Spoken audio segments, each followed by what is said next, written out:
everybody, and welcome to another exciting episode of the Alex Cuesta Daily Show. Thank you for joining me on this fine Tuesday, February the 8th of 2022. You could have been anywhere. You're here, and you're ready to listen to some more fun, some more articles, some more breakdowns, some more tinfoil hat shit, because that's what I'm going to present to you today.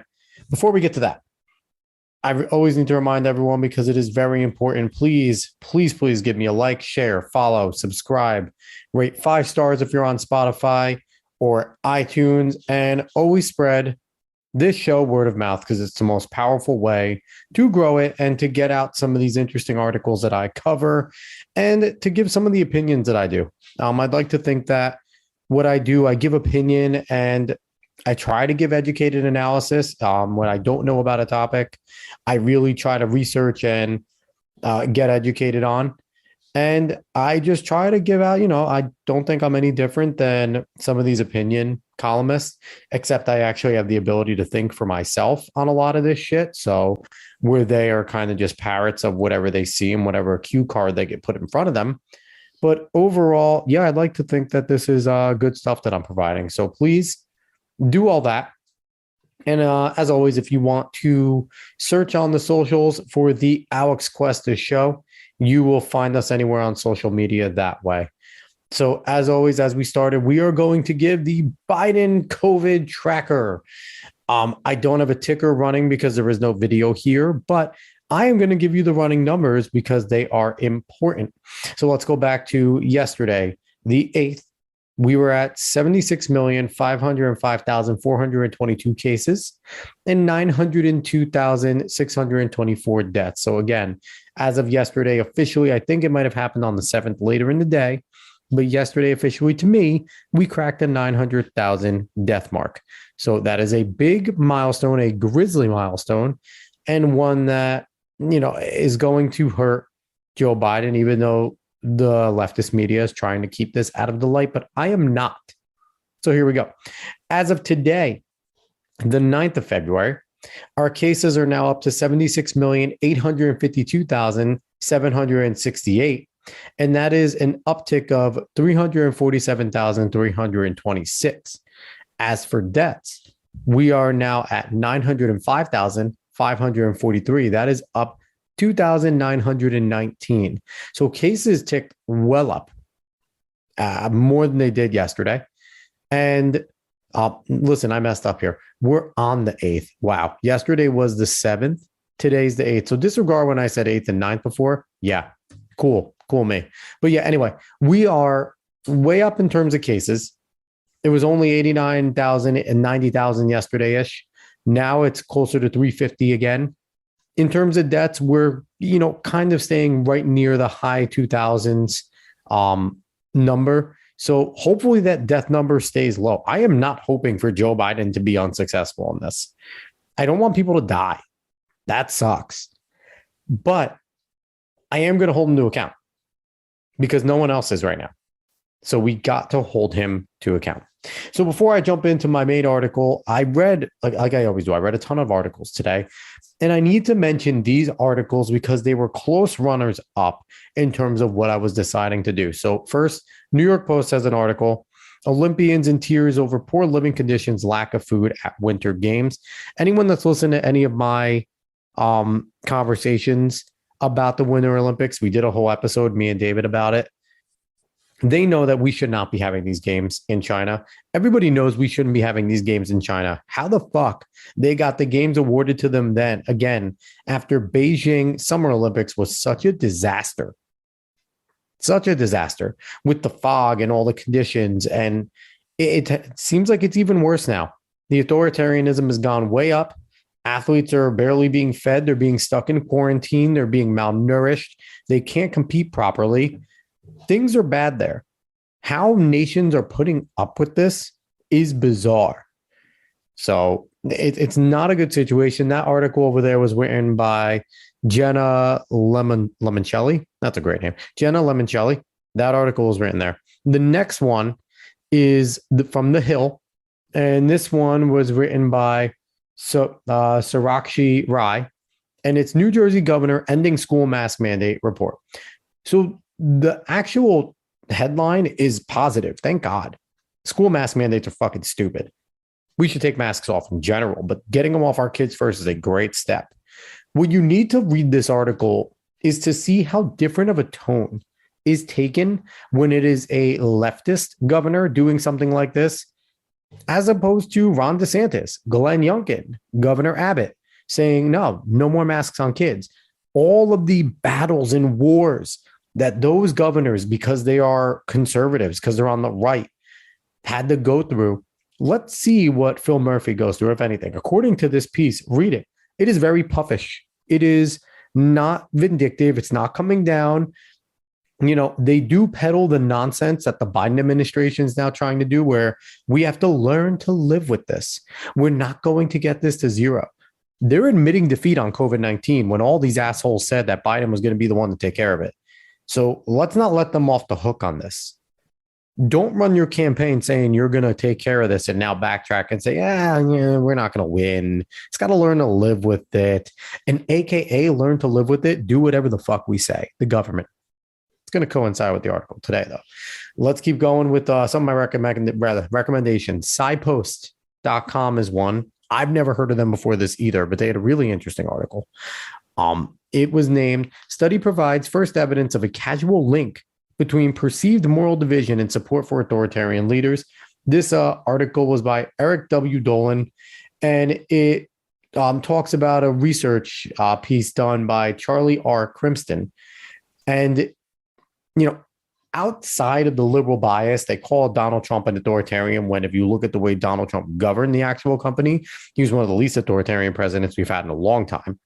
And of course, he calls another right-leaning politician from Australia authoritarian, while calling Bernie Sanders and AOC progressive leadership.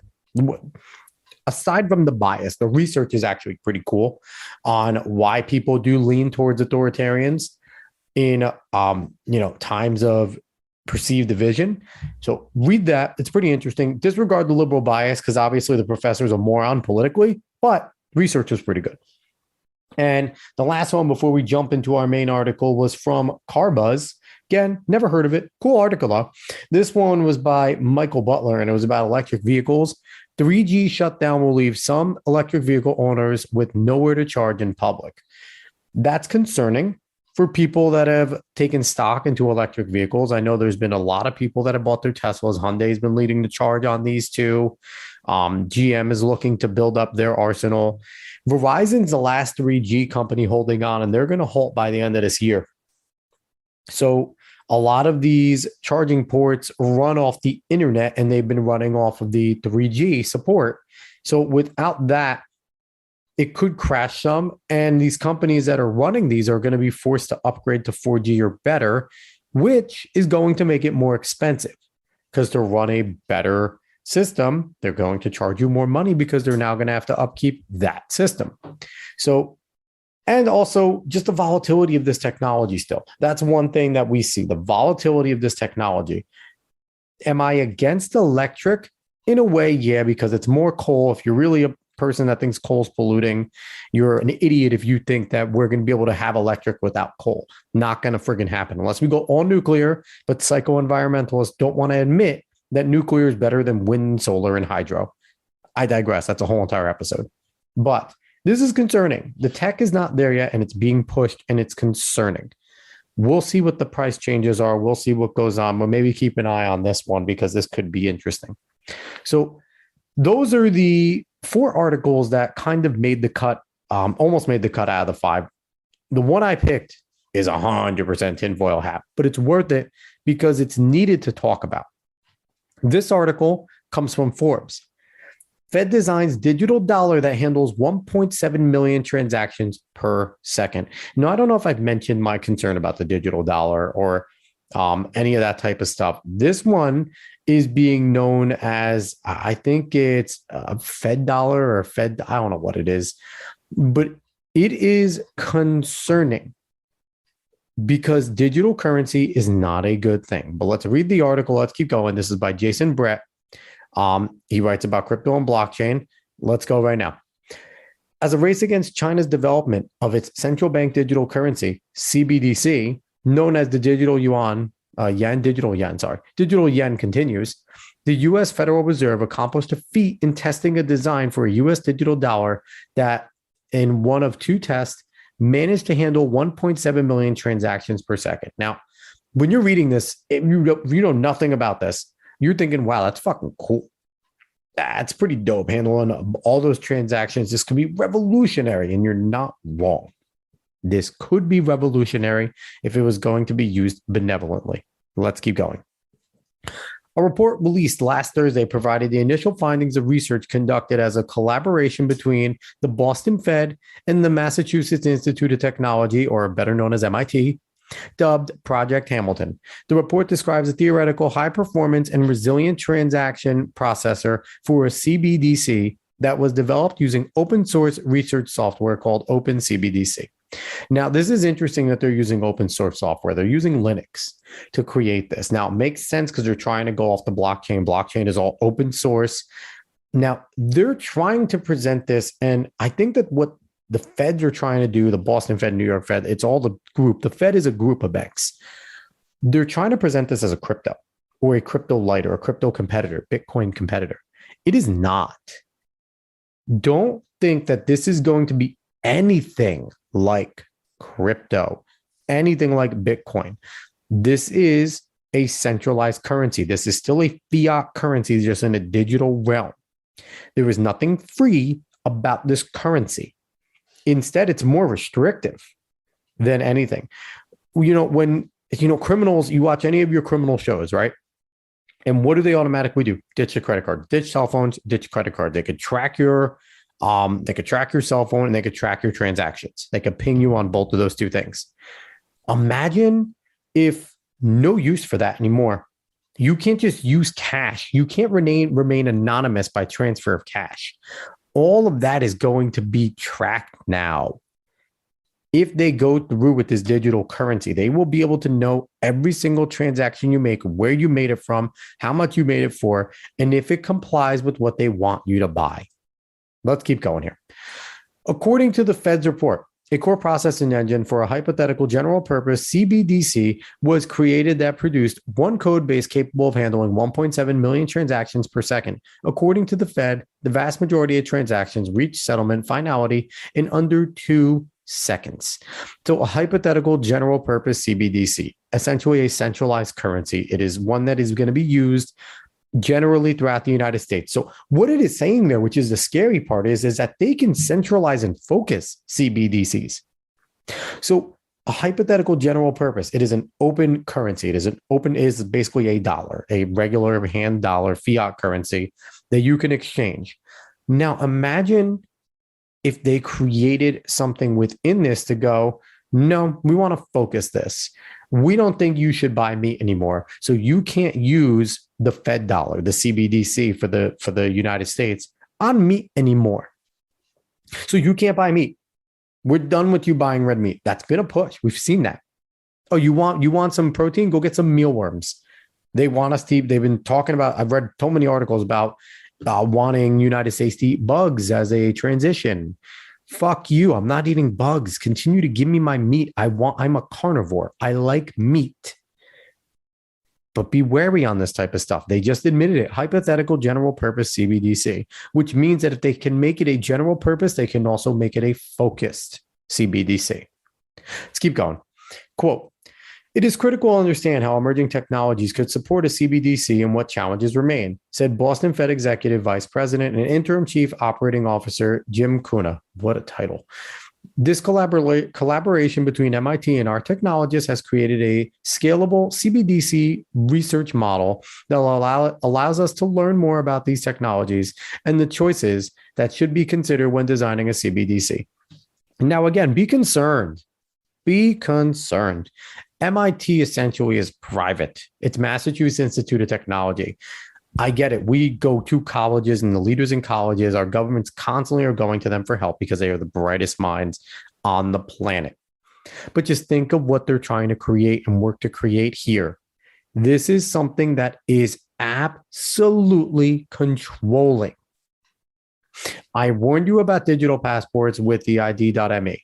I am again sounding the alarm on this. Where the digital passport was going to be something where they can keep all of our information, a CBDC, a digital currency, is going to tell us how we can spend it. And they're going to know everything we spend it on. We will lose all freedoms and privacies from the federal government completely. People already say, oh, we already don't have it. You carry around your cell phone, they hear everything. If you don't cover your camera on your computer, they can log in remotely and watch you. Probably all right. They're probably listening to Alexa. And I get it. That's the paranoid in us. But that's kind of still a mystery whether or not they actually do it. How much do they actually give a fuck about the little person? Is carnivore still active? Are they only looking for buzzwords? That type of stuff. With this, it's confirmed that they are actually following all of our transactions. They follow them anyway. If you use a credit card, if you use your debit card, there's a listing there. But the idea is that there's still a firewall with a physical bank there. Even though the banks are sketchy, there's at least still something there. And you could always pull out all your cash from a bank and have it in hand. If it's all digital and there's no more cash in hand, you are done. There's no privacy. There's no getting away. There's no freedom. You're fucked. So let's keep going here. The Fed revealed the design of the CBDC transaction processor was also released on GitHub.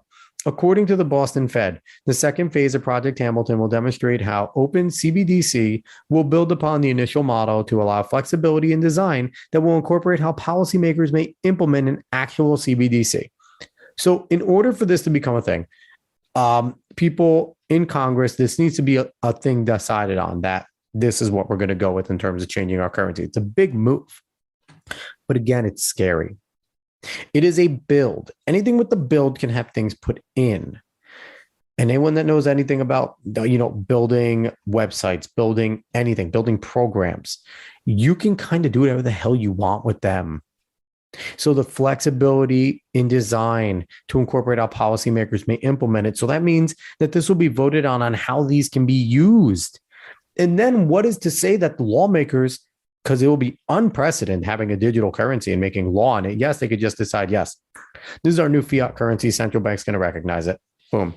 What to stop a powerful Congress with an overloading majority to say you can now only use your currency on X. And if you try to use your currency on Z, you will be prosecuted or you will be denied. You'll be denied access to Z. You can only use it on X. Now, Z may be a main competitor of X, but X is preferred by a political party, so only X. And the political party in power will only allow you to do this on X. It sounds a little crazy, but it's not when you look at cancel culture going on right now. It's not when you look at the elites that attack anyone that goes against them. It's not when you see what's going on with Joe Rogan, how he's trying to have people on from all sides, but he's not allowed to, according to the elites. Let's finish off this article. Quote, there are still many remaining challenges in determining whether or how to adopt a central bank payment system for the United States, said Neha Narala, director of the Digital Currency Initiative at MIT. What is clear is that open source software provides an important way to collaborate, experiment, and implement. In addition to supporting collaboration, monetary systems benefit from transparency and verifiability which open source offers. End quote. So transparency and verifiability is not going to be a thing if this goes through for the American people. And for any country that gets it. It is not a good thing. Europe's trying to do it. China's trying to do it. China has it. China has theirs. You think China, everything that China has done, we are slowly starting to do. Their internet has been, gets throttled. Things get blocked on their internet. People can't say certain things. Look at what's going on here. Facebook, Twitter, YouTube, they censor things.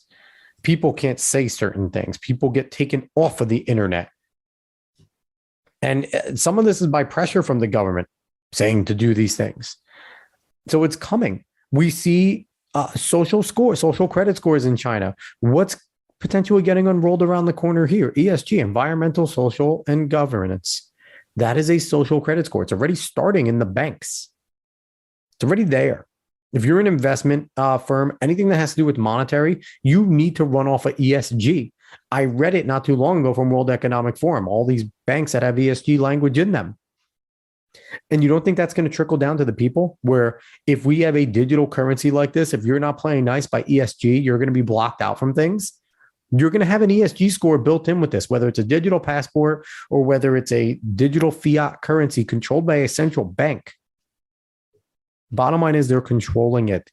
It takes away your freedom of choice, your freedom of doing things. Anytime freedoms get infringed, your ears should perk up and you should fight and you should argue and figure it out. Read this type of stuff for yourself. There's a really good article that I read, and it is from the Bit2Me Academy, and it is called "What is a CBDC or Central Bank Digital Currency?" When was this written? I can't find the date when this is written. It's long. It is a long piece, but it really breaks down all of what these are, the projects going on. And it is a very, very, very good piece. And it will give you an introduction onto what exactly CBDCs are. I think it's a little dated. I think it might have been from 2020, this article. I don't think it's completely up to date. And I can't find the date or an author. But overall, it's really good. Read that article if you're interested in CBDCs. But overall, this is a concerning thing. Another concerning thing to monitor amongst a group of aristocrats in society and elites and government personnel that want to take more control, and especially bankers who got bailed out not too long ago want to get control and want to continue to have control. They don't want Bitcoin, blockchain, not Ethereum. I forget what the other one is, but all these type of cryptos that are getting in their way. Why do you think so many elites say, don't trust Bitcoin, don't trust this, don't trust any of the cryptos, they're too volatile? Don't listen to any of these fucking money people that say that. Of course, they're going to say that. They make their bread and butter off of banks, off of fiat currencies. That's how they make it. So they don't want their centralized currencies to go away. It's how they all make their money. So be wary, perk up, listen to this, and also be warned.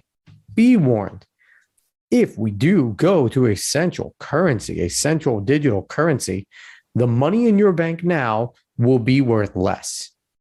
Now, why does Alex say that? I say that because we charge transfer fucking fees for everything. You don't think that New York's going to be one of them. States will do it individually. Yes, that's my subliminal mind telling myself that. But also between the state and the federal government for switching the dollar, you're going to get transaction fees. So say you have $100,000 in the bank and they say, okay, we want a 10% fee as the Fed and a 5% fee as the state. You're going to lose 15% of your money. You're going to lose 15% of your money in fees. So be wary. This is not a good thing. They're not just going to do it one-to-one. That's bullshit. They're not going to do that. They will not do one-to-one. If you think they will, you're out of your mind. The government will not allow a one-to-one transfer. They are going to have to make money off the top because, we're going to need to have, we're going to need to pay for that to get processed. We can't just switch it. Someone has to do it. We got to pay. We're a capitalist society. Somebody's got to make money off of it. That's what they're going to say. So be wary of all this stuff. I'm going to stay on top of this. I'm going to continue to look. And ID.me is on my radar. This is on my radar. But neither of them are good. And they're all digital. Be wary of the future. Don't be afraid of the future. Embrace it when it's good, when it's going to do things for good. And again, in the right way, a currency like this could be good. But I cannot trust our federal government, especially with the people running it, to make any of this good. So let's see where this goes. Dangerous stuff around the corner with this, but you got to know about it in order to battle it. So the more you know there. So again, that was the fun article of the day. As always, keeping it bright and peachy for all of you. But I always appreciate anyone who's hanging around, who's listening up to this point. I definitely appreciate it. If you like what you hear, give us a like, share, follow, subscribe, rate me 5 stars on Spotify and iTunes. Spread this word of mouth. Find us on socials. Anywhere, the Alex Cuesta Show, go search it. You'll find it there. And as always, I will see everybody tomorrow. Thank you so much for listening. So long, all.